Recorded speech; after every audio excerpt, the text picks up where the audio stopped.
karena hal ini adalah sudah sangat kelewatan di masa pandemi, bahwa rakyat itu dipaksa karena ada pemaksaan.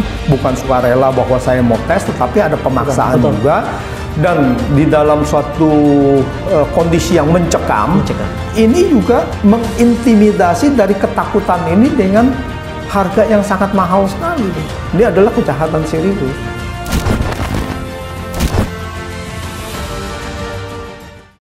Prof, sehat Prof ya? Ya.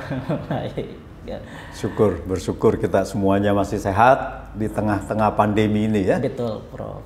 Aduh, ya. Kita kurang begitu mengetahui ini pandemi ini kapan akan usai gitu Pak Prof ya. Iya. Iya. Sudah begitu ekonomi terpukul, PCR meningkat gitu ya. Nah. Harga.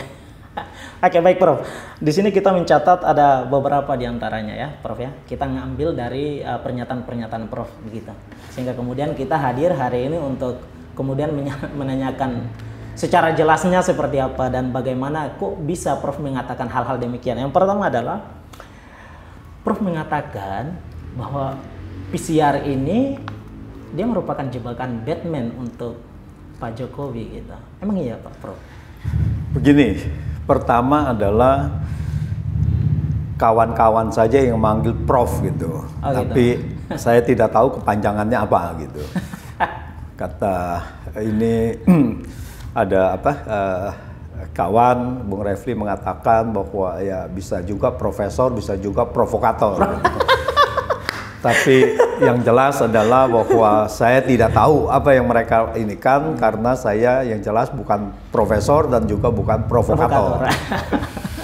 Ya, itu sebutan kawan-kawan aja, karena mungkin saya pernah menjadi rektor di salah satu perguruan tinggi gitu. Mungkin asumsinya adalah kalau sudah rektor ya harus profesor gitu ya. Betul. Tapi saya bukan profesor. Nah, terus terkait dengan yang perkataan saya bahwa saya sempat di salah satu media mengatakan bahwa ini bisa juga menjadi jebakan Batman kepada Pak Jokowi. Sebetulnya sebelum itu saya menulis yang namanya bahwa harga tes PCR yang tinggi ini membahayakan posisi Jokowi. Nah ini yang posisi membahayakan posisi Jokowi identik dengan jebakan Batman kan gitu kan ya. Karena ini ada pihak-pihak mungkin yang membahayakan posisi itu. Karena apa? Karena kenapa presiden yang minta harga itu turun gitu. Karena kan harusnya kan harga itu diatur. Begini kalau kita lihat tes PCR itu adalah tes PCR ini kan sudah menjadi barang publik.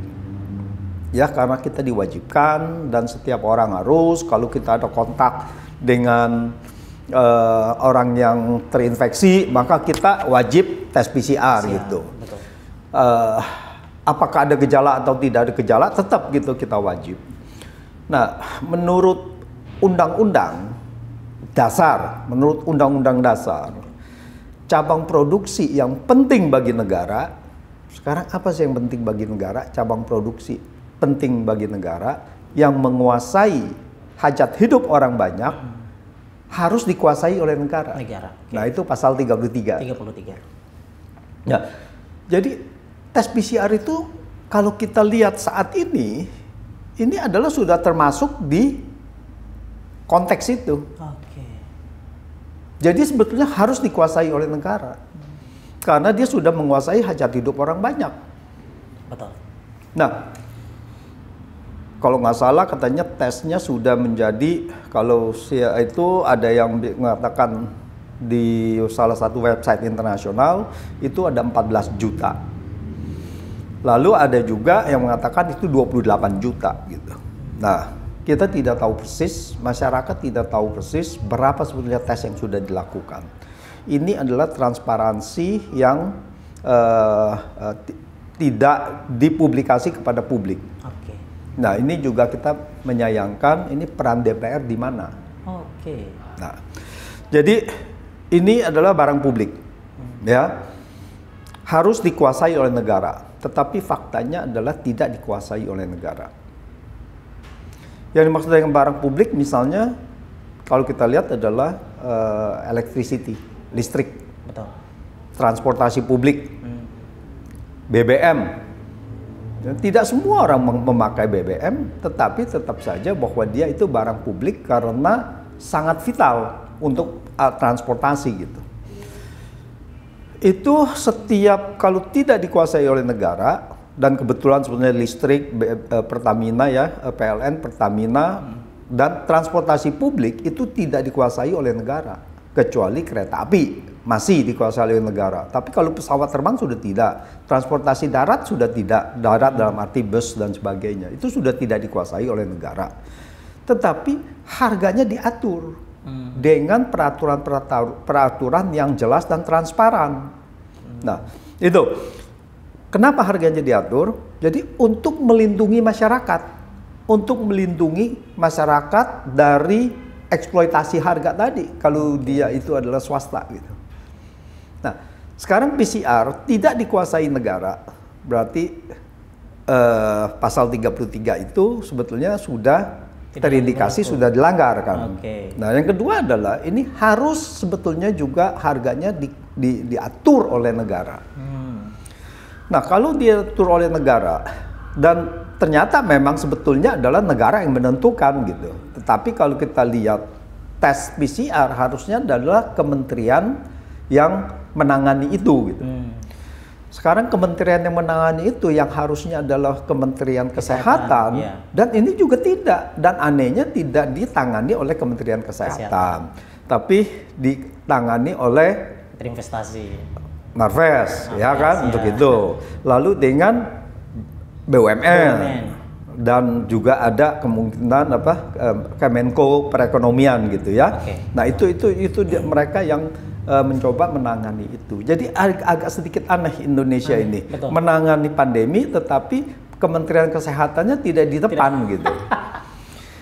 Dan harga PCR-nya juga ditentukannya kenapa sekarang oleh Presiden. Atas dasar apa Presiden mengatakan 500.000? Nah ini yang saya katakan bahwa ini ada oknum-oknum di dalam itu ingin kalau seandainya ada apa-apa, mungkin mereka tahu bahwa ini adalah melanggar, jadi Presiden ingin disuruh pasang badan. Berarti menurut Prof, Presiden mengatakan 500.000 ini tanpa dasar ya? Tidak ada tanpa dasar. Kalau menurut dari itu adalah mereka mengatakan sudah dipelajari. Wah ini kan bahaya, Presiden sudah mempelajari bahwa ini adalah harga yang memang patut dan bisa untuk diturunkan menjadi misalkan 300.000. Itu sudah dikatakan seperti itu gitu. Jadi ini sangat berbahaya, seolah-olah Presiden sudah mempelajari dan menentukan harga itu. Kalau harga itu ternyata kemahalan, karena kita lihat masih ada diskrepensi harga dari yang ditentukan dengan harga yang luar negeri, itu bisa dianggap itu nanti kemahalan. Karena kalau kita lihat diturunkan dari sekitar pertengahan Agustus itu kan antara 450.000 sampai 550.000. Itu harga tes PCR. Lalu menjelang sekitar 2 bulan kemudian, akhir Oktober kemarin, itu diturunkan lagi menjadi 275.000 sampai 300.000. Dalam 2 bulan itu ada selisih segitu. Bukankah itu berarti selisih ini dikatakan kemahalan? Nah ini yang membahayakan gitu.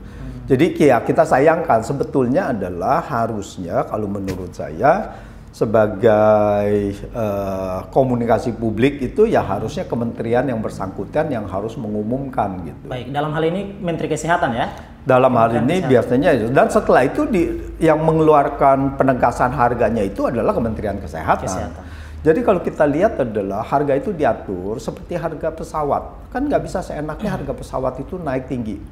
Itu harus ada yang namanya harga acuan tertinggi. Jadi harga tertingginya ditentukan bahwa lebih rendah boleh, tapi tidak boleh lebih tinggi. Nah, sekarang kayak PCR juga, itu ada 300.000, sekarang ini 275.000 di beberapa daerah, dan 300.000 di beberapa daerah, karena mungkin mengingat ada biaya logistik ya. Jadi, kalau lebih rendah dari itu dibolehkan, tapi tidak boleh lebih tinggi dari itu. Nah, ini yang menentukan adalah sebenarnya yang surat ketetapan atau surat keputusan kali ya, keputusan dari Kementerian Kesehatan. tetapi yang minta presiden. Nah ini yang agak sedikit aneh. Mestinya kan presiden melalui Kementerian Kesehatan, presiden hanya mengumumkan. Harusnya gitu. Gitu. Ya, presiden misalkan ada Kementerian Kesehatan yang sudah kita berdasarkan rapat kabinet atau apapun, itu harga ditetapkan menjadi misalkan 300.000. Terus yang kedua, yang selanjutnya, penentuan harga tes PCR yang ketinggian ini, kalau kita lihat dari yang awal, itu terindikasi itu sangat tinggi sekali. Yaitu sebelum tanggal 15 Agustus yang diminta oleh Presiden untuk diturunkan, itu sangat tinggi sekali, antara 900.000 sampai 1 juta. Betul. Ini merugikan, tentu saja merugikan masyarakat. Dan kalau tes sebelum itu juga dilakukan oleh negara, kita tidak tahu negara itu berapa bayarnya. Apakah sama dengan yang dipublikasikan kepada masyarakat antara 900.000 sampai 1 juta? Ini yang transparansinya tidak ada.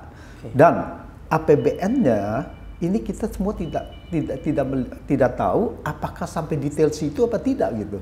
Nah, ini yang ada semacam ketidaktransparan di dalam penggunaan dana COVID ini. Dana kamuflasenya adalah pemulihan ekonomi nasional, dana PEN, dan penanganan COVID juga gitu. Ini kadang-kadang tercampur menjadi satu dananya sehingga mungkin sulit ditelusuri. Nah, jadi tes PCR, harga tes PCR yang ketinggian, ini pertama adalah jelas merugikan masyarakat. Itu sudah pasti. Betul. Selanjutnya, apakah merugikan negara? Nah, kalau ini merugikan negara, berarti ini bisa ada delik korupsi. Karena dari korupsi itu adalah menguntungkan pihak lain dan merugikan negara, itu adalah sudah masuk ranah korupsi. Nah, ini yang menarik gitu. Jadi berapa penggunaan ini, penggunaan dana tes untuk tes PCR yang dikeluarkan oleh negara dan dibayar ke siapa? Apakah itu kemahalan atau tidak? Kalau itu merugikan negara berapa dan sebagainya, ini yang patut diselidiki. Kalau yang masyarakat patut diselidiki karena ini adalah melanggar undang-undang anti monopoli. Terindikasi melanggar undang-undang anti monopoli karena ini harga ditetapkan sepihak dengan yang ketinggian. Jadi ini kita lihat bahwa harga tes PCR ini berpotensi melanggar banyak hal. Dan yang ketiga, ini harga ini ditetapkan oleh negara. Kalau negara menetapkan kebijakan ini menguntungkan pihak lain, ini juga berimplikasi berat juga gitu. Yang semestinya adalah kebijakan negara itu adalah melihat jangan sampai masyarakat tereksploitasi. Pembukaan undang-undang dasar, itu ada undang-undang dasar kan ada 4 alinea. Yang terakhir adalah terbentuk negara, pemerintahan, dibentuk pemerintahan untuk melindungi segenap bangsa. Jadi melindungi segenap bangsa dari apa? Kan bukannya hanya dari bangsa lain, melindungi dari hukum-hukum yang berlaku supaya tidak terjadi eksploitasi. Ya, bukannya hanya HAM, tetapi juga di dalam ekonomi jangan sampai terjadi eksploitasi oleh pihak-pihak lain. Nah, salah satu turunan dari itu adalah kalau di dalam bidang ekonomi undang-undang anti monopoli. Nah, ini pembukaan undang-undang dasar itu sudah menjelaskan bahwa pemerintah dibentuk untuk melindungi bangsa, masyarakat. Jadi bukannya pemerintah malah menentukan harga atau mendiamkan harga yang tinggi, ya dulu ada 2,5 juta sampai 1 juta dan 900.000, 500.000. Itu kalau terindikasi itu sangat ketinggian, maka itu terjadi eksploitasi. Nah, ini yang tidak boleh. Jadi ini melanggar sangat mendasar filosofi dari kita punya undang-undang dasar. Baik. Prof ada pernyataannya kemudian mengatakan bahwa rakyat harus meminta gitu ya. Rakyat harus bersuara gitu, keras. Kenapa? Karena hal ini sudah di luar daripada kewajaran dan di luar daripada undang-undang gitu ya. Yang pertama, apakah kemudian di luar daripada undang-undang ini Prof ingin mengatakan bahwa pemerintah telah melanggar aturan? Dan di sini siapa yang melanggar itu? Di sini ada muncul 2 menteri yang diindikasi gitu ya. Sebagaimana tadi mungkin sudah diucapkan gitu bahwa BUMN dengan Marves. Iya, Marves. Iya. Gitu. Nah, itu apakah kemudian kedua lembaga ini atau pimpinan tertinggi dalam lembaga ini yang kemudian melanggar dan presiden harus kemudian menuntaskan persoalan ini karena ini adalah yang berkaitan dengan hajat hidup orang banyak gitu, Pak Prof ya. Lalu yang kedua adalah Prof minta untuk rakyat bersuara. Rakyat mengatakan, "Kami bisa apa?" Nah, gitu. Iya. Begini. Pertama adalah mungkin bukan Kementerian Marves Pak Luhutnya yang melanggar kebijakan-kebijakan itu, meskipun mereka yang menangani. Jadi dengan BUMN dengan Marves, mereka mungkin tidak melanggar di dalam arti karena mereka yang bukan menentukan harga. Nah, kita tidak tahu apakah mereka yang menentukan harga apa tidak gitu ya. Tapi yang keluar adalah statement bahwa harusnya ini dibawa ke Kementerian Kesehatan harga tersebut. Betul. Dan yang keluar yang terjadi adalah yang kita dengar bahwa presiden yang meminta dan kepada Kementerian Kesehatan untuk dievaluasi harga tersebut. Jadi Kementerian Marves dan BUMN mungkin tidak terlibat langsung dengan harga. Tetapi masalah dengan dua kementerian ini, Pak Luhut dan Pak Erick Thohir, masalahnya tuh bukan di kebijakan harga, bukan itu. Tapi masalahnya adalah bahwa mereka pejabat dan mereka juga sebagai pebisnis. Mereka itu yang sudah dibuka oleh Tempo, ya.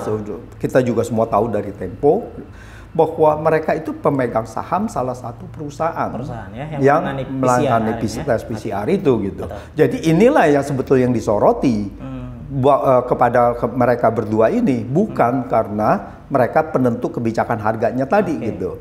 Nah, sekarang yang siapa penentu kebijakan harga yang merugikan masyarakat dan merugikan negara? Nah, ini yang menjadi bahwa itu di bawah Kementerian Kesehatan. Mereka yang juga bertanggung jawab apakah mereka memperkaya orang lain gitu, pihak lain gitu dengan adanya. Betul. Artinya ini barang sudah terlampaui, Pak Prof. Dia PCR ini mengalami harga yang varian gitu. Dari yang paling jutaan turun 900-an kemudian hingga sampai hari ini gitu ya. Iya. Artinya di sana masih terdapat indikasi bahwa ini masih ada yang untung gitu ya. Iya. Gitu. Sehingga kemudian ini tarik ulurnya masih ada gitu. Nah, Erick Thohir dengan Pak Luhut gitu ya yang disoroti, yang hari ini kita tahu secara bersama diungkap juga di media sebagai bagian daripada yang memiliki perusahaan yang turut serta dalam penanganan ini. Apakah dalam tanda petik mereka harus bertanggung jawab gitu?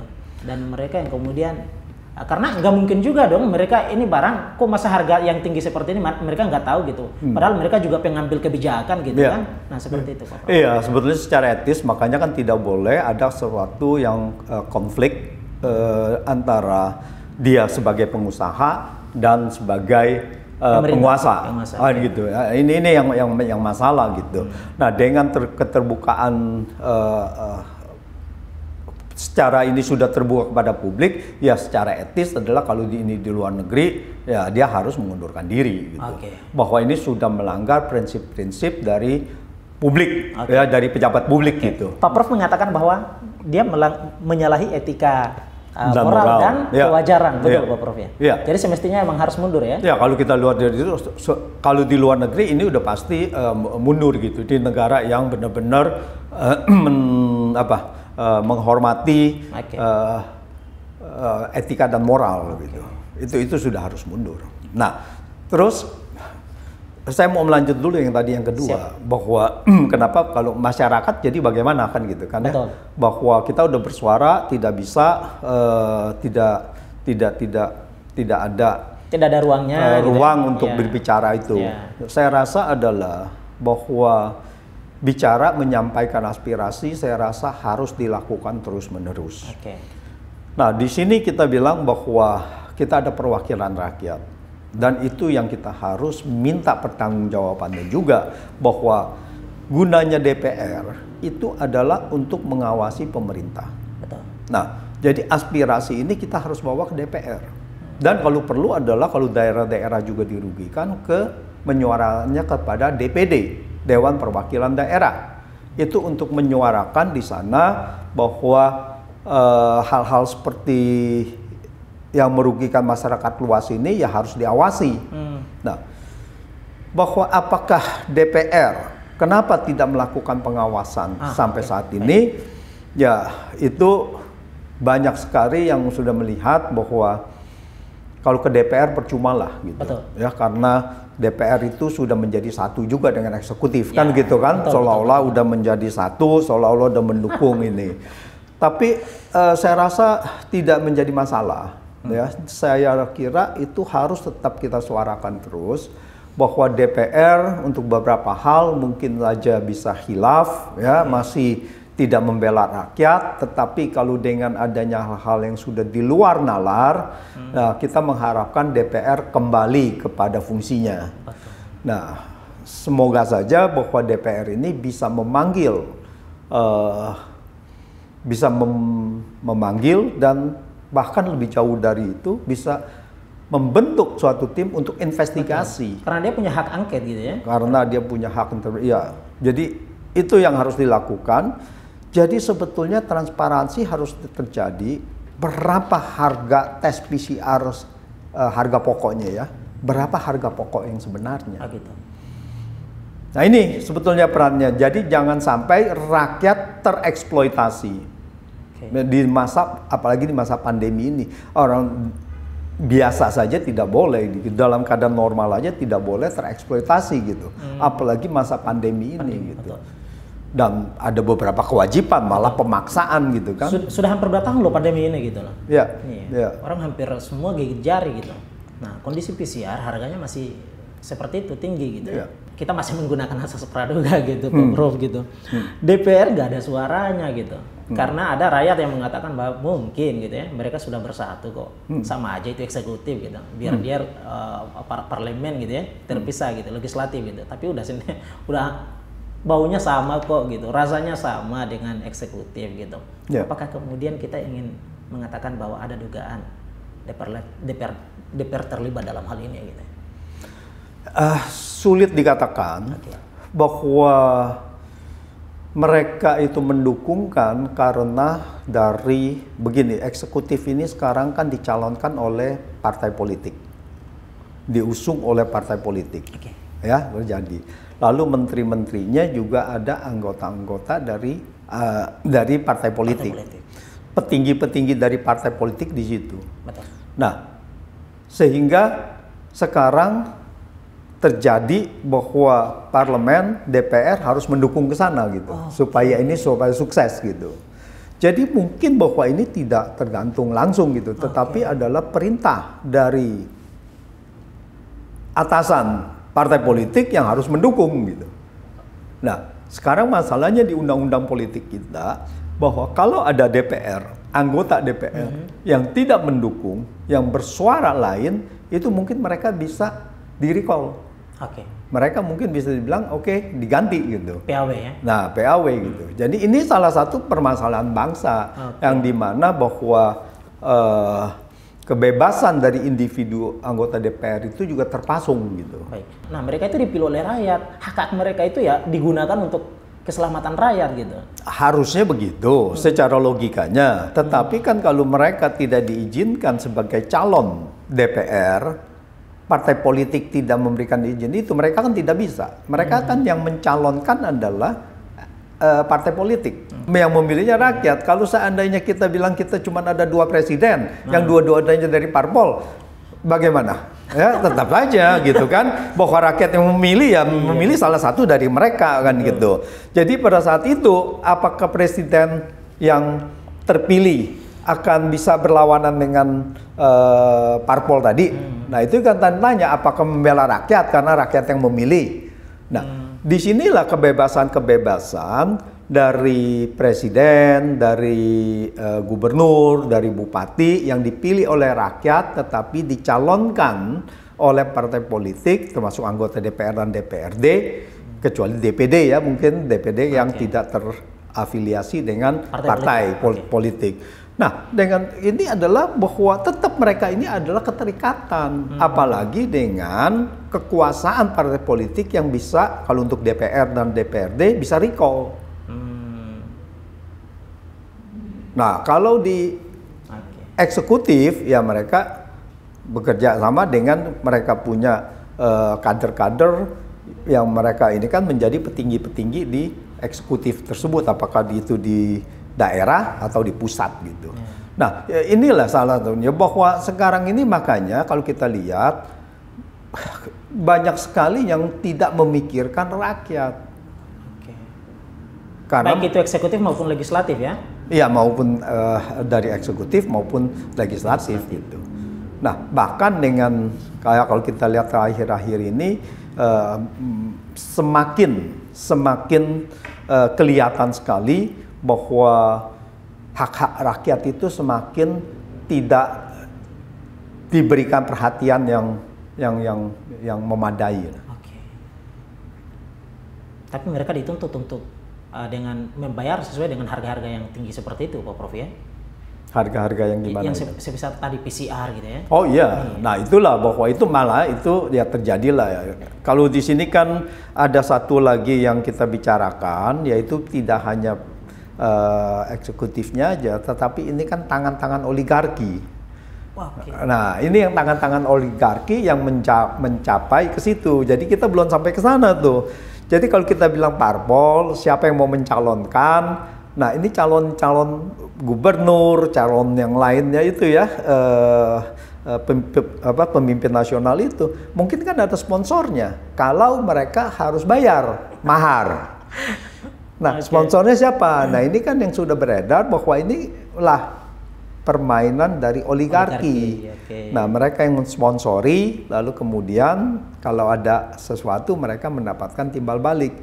Makanya kalau dikatakan bahwa Indonesia ini sebagian besar, berapa kemarin itu dari bupati dan gubernur yang tertangkap korupsi itu besar sekali, kalau nggak salah lebih dari 50% atau berapa ya angkanya saya lupa gitu.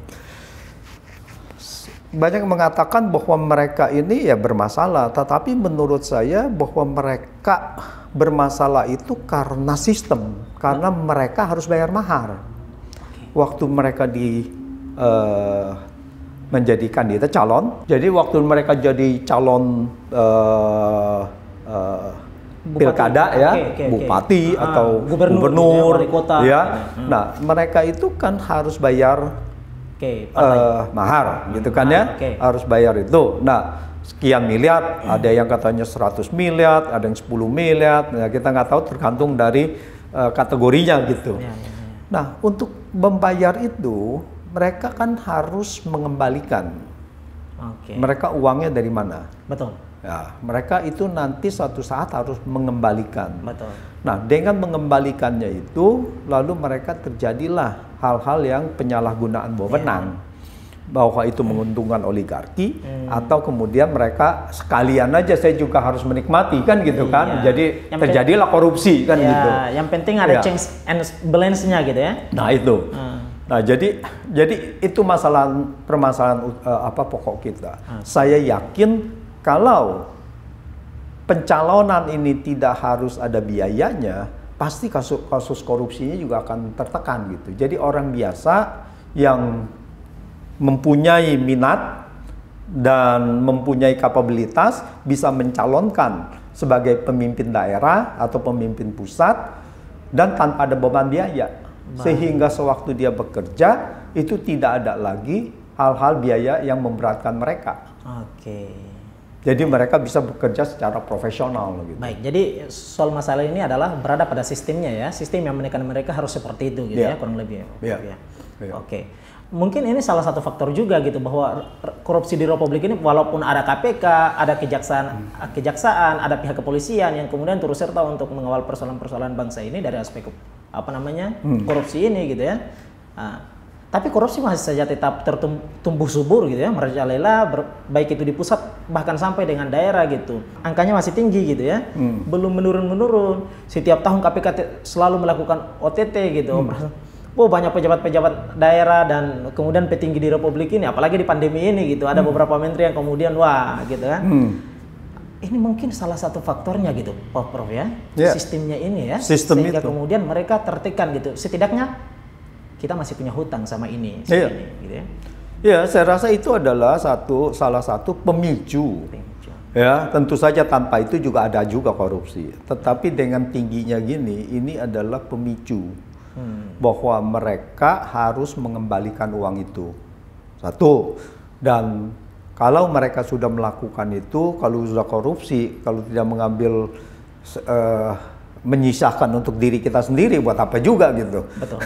Jadi sekalian aja deh itu kan. Nah kita juga nggak tahu berapa itu. Tetapi saya rasa ini adalah satu pemicu besar terjadinya korupsi. Baik, yang berawal dari sistem ini ya namanya. Baik. Oke, baik. Ya. Berarti ini barang harus diperbaharui nih. Ya. Nah dengan demikian bahwa di sini adalah kalau kita kembali kepada tes PCR itu, kita tetap harus menyuarakan ini kepada DPR, kepada DPD, agar mereka benar-benar mengikuti suara publik dan melakukan apa yang seharusnya dilakukan. Baik. Karena jangan sampai, karena hal ini adalah sudah sangat kelewatan di masa pandemi bahwa rakyat itu dipaksa karena ada pemaksaan, bukan sukarela bahwa saya mau tes, tetapi ada pemaksaan juga, dan di dalam suatu kondisi yang mencekam. Kalau saya habis kontak dengan orang yang kita tahu bahwa dia itu kemudian terinfeksi, maka saya akan was-was. Jadi mau tes PCR 2,5 juta, 3,5 juta, 5 juta itu akan dilakukan.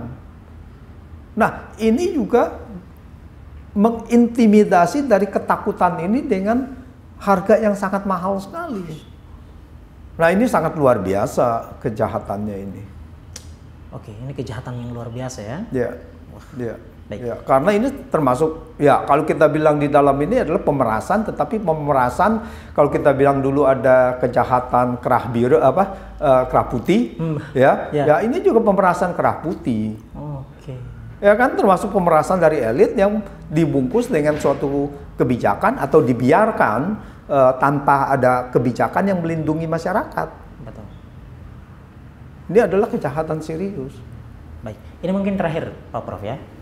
Sejauh ini menurut pengamatan Pak Prof gitu ya, dari mulai penerapan PCR ini sehingga sampai dengan harganya yang kurang lebih turun 270 sampai dengan 300 tadi ya Pak Prof ya. Apakah ada hitungan khusus nggak dari Pak Prof itu bahwa ini mereka memiliki keuntungan ini dan kerugian yang dialami oleh rakyat ini sekian gini. Yang pastinya adalah rakyat tetap rugi ya. Yang pasti bahwa kalau ini sudah kemahalan, di dalam banyak yang sudah melakukan tes 900.000 sampai 1 juta sebelum 15 Agustus. Itu yang sudah pasti adalah mereka bayar kelewat mahal. Karena pada saat itu bisa diturunkan 50%. Jadi kita bisa asumsikan at least sampai dengan 15 Agustus itu adalah 50% itu harganya kemahalan. Jadi kemahalan 500.000. Lalu 2 bulan kemudian bisa sampai 300.000. Berarti kemahalan totalnya sebetulnya adalah 700.000. Karena harga wajarnya pasti di bawah 300.000. Apakah 300.000 atau di bawah kan gitu kan? Karena 300.000 pasti akan dapat untung juga. Betul. Nah artinya 1 juta tadi itu adalah harga yang tidak wajar. Nah, jadi kalau dia bilang masuk ke 300.000 harga wajar, nah itu adalah selisih dari harga tidak wajar itu yang merugikan masyarakat dan sangat kemungkinan merugikan negara. Nah, pertanyaannya lagi, apakah 300.000 ini kemahalan atau tidak? Apakah sudah harga wajar atau tidak? Kan gitu. Dan kalau kita lihat bahwa di luar negeri, seperti ya kita tahu India itu betul. Bisa di bawah 100.000. Nah, kalau kita berpatokan dengan itu, oke, itu sudah harga retail ya. Kalau kita bilang harga itu sama, tapi ditambah transportasi, palingan berapa? Jadi lebih mudahnya gitu aja. Kita bilang harga di sana adalah harga yang sudah ada profitnya. Lalu kemudian kita tambah transportasi. Jadi kalau kita lihat harga wajarnya mungkin maksimal 125.000 sampai 150.000 gitu kan. Betul. Nah, inilah supaya jangan terjadi dugaan-dugaan dari masyarakat bahwa penting sekali DPR meluruskan itu. Dan bersuara harus keras ya? Dan bersuara harus keras karena kita lihat sekarang ini kan KPK sudah menerima laporan diadukan dari Pak Luhut dan Pak Erik. Ya, sudah dilaporkan kepada KPK. Nah, itu adalah secara hukum, tapi secara politiknya DPR juga harus turun, harus memperkuat dugaan-dugaan masyarakat dan juga membantu Pak Luhut dan Pak Erik kalau memang itu tidak ada, kan gitu kan? Nah, jadi dia harus meluruskan itu semua gitu. Setidaknya mengaktifkan fungsinya gitu ya? Mengaktifkan fungsinya dan membela secara kebenaran kepada masyarakat bahwa ini harus terjadi transparan, jangan ada eksploitasi hal-hal yang seperti ini kepada masyarakat. Jadi kalau kita lihat bahwa saran kita adalah bahwa saran dari saya adalah DPR harus menerima apa yang disuarakan oleh masyarakat karena ini sudah menjadi isu nasional bahwa DPR harus proaktif gitu. Jangan sampai lagi harus minta ada laporan, ada ini dari masyarakat baru mau bergerak gitu. Betul. Itu sangat buruk citranya gitu. Jadi harus proaktif bahwa gini DPR bilang oke, kami coba akan menyelidiki gitu. Dan bahwa KPK sudah dan BPK. BPK ini adalah sangat penting karena ini adalah yang membuat, ini kalau kita bicara mengenai kerugian negara. Kalau tadi DPR adalah untuk melindungi masyarakat, ya, dan juga negara juga gitu. Betul. Melalui BPK gitu. Nah, BPK harus mengaudit, harus melihat berapa harga yang wajar itu. Nah, jadi kita akan tergantung semuanya dari BPK tadi, pegangannya, KPK dan yang lainnya juga akan tergantung dari investigasi BPK ini gitu.